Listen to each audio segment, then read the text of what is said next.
Welcome back to the deep dive. Today, we're really getting into the nature of strength, looking at a source called Lies versus Truth. Where does real strength lie? You often see people, especially in tough situations, who seem powerful because they control the story, right?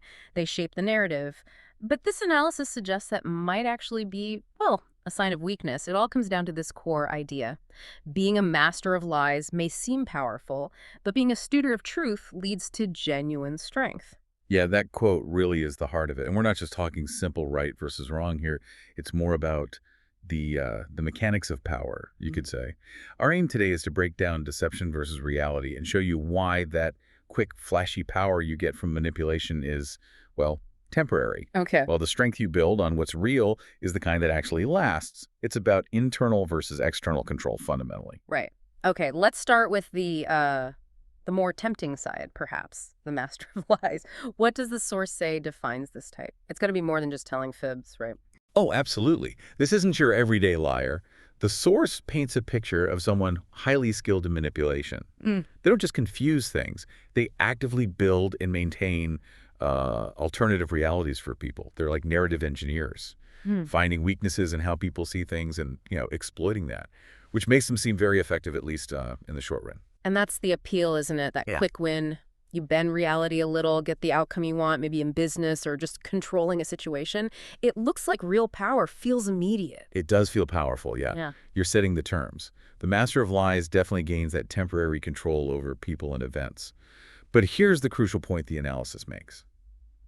It's an illusion, An illusion. How? So if it works. because it depends entirely on things outside of them, on maintaining the deception. It's not coming from a place of internal stability. So if it works, even for a bit, why would they stop? What's the built-in problem that makes this power not last? Volatility, that's the catch. The control only exists as long as the lie holds up. The source uses this great analogy. Think of the master of lies walking a tightrope they spun themselves. Okay.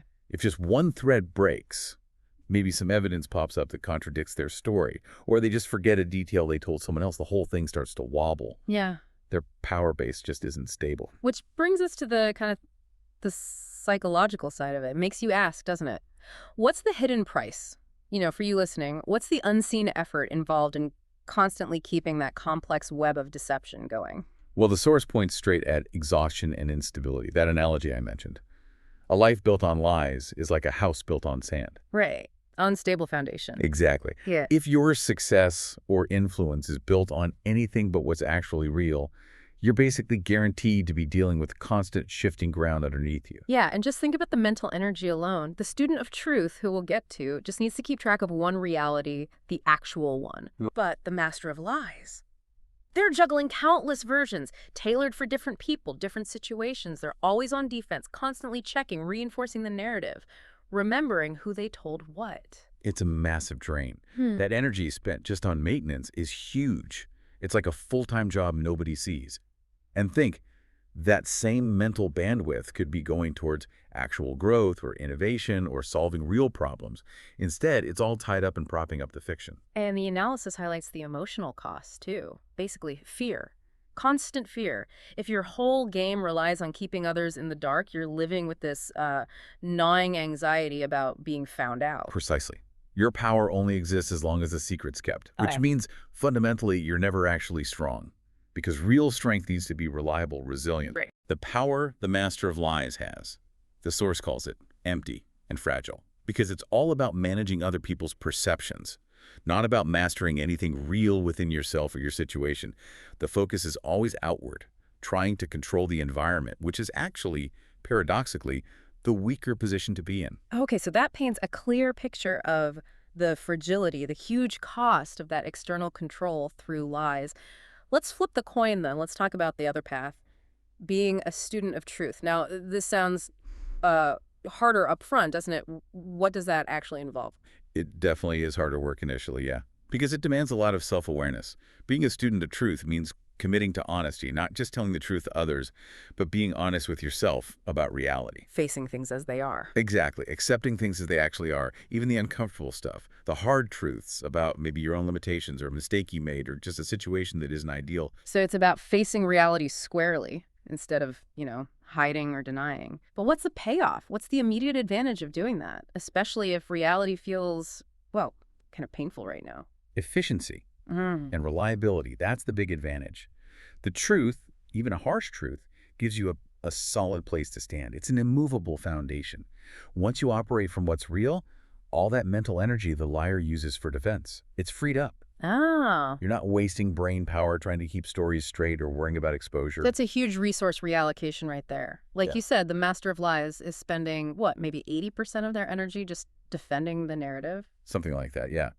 While the student of truth can put, theoretically, 100% of their energy into building on that solid ground, actually making progress based on facts. And this internal alignment, this honesty, is what leads to sustainable results externally, right? Right, the master might get a quick win, sure, but it often needs constant feeding, constant defense. The student of truth might see slower progress, maybe less flashy results sometimes, but they're built on something real, they grow more organically, and don't need that constant defensive maintenance. Okay, so let's talk outcomes then. When someone operates from this solid foundation of reality, the source points to two main consequences that really define genuine strength. And they contrast sharply with the liar's fear and instability. Yeah, the first one, which is maybe the most visible externally, is building trust with others. When people see you operate truthfully, your words match reality, you own up to things, they start to trust you, genuinely trust you. And the source calls that trust. A true form of influence, Yeah. which is completely different from the manipulator's control. Ah, influence versus control. Okay, control needs force or manipulation. Exactly. While influence, the kind built on trust, is given willingly, it's much more durable. Think about it. If a master of lies needs compliance, they might use threats or deception. But if a student of truth needs collaboration, people step up willingly because they trust the person's judgment, their honesty. That kind of influence based on trust, it multiplies your effectiveness. Control based on fear just restricts things temporarily. Makes sense.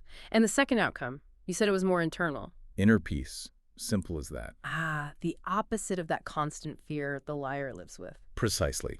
When you live truthfully, you have nothing to hide. That massive psychological weight just lifts. You stop worrying about reality being discovered because you're already living in it. You're lined with it. And that freedom from fear, that's maybe the ultimate form of personal resilience. Okay, so this lets us really summarize the core difference the analysis is getting at. Mastering lies is all about external control, trying to shape what others think and do. Right. Manipulating the outside world. Whereas studying truth is about internal mastery, controlling your own responses, building your own solid foundation, using your energy wisely. That's really the whole distinction. External control might give you that quick hit, that feeling of dominance, but it's inherently brittle. The person focused on internal mastery, on aligning with truth, develops actual strength, the deep-seated kind that lasts. Because it comes from within. Exactly. It doesn't depend on keeping others fooled or ignorant. It's definitely the harder path, no question. But the source argues it's the only path to power that's truly rewarding and sustainable in the long run.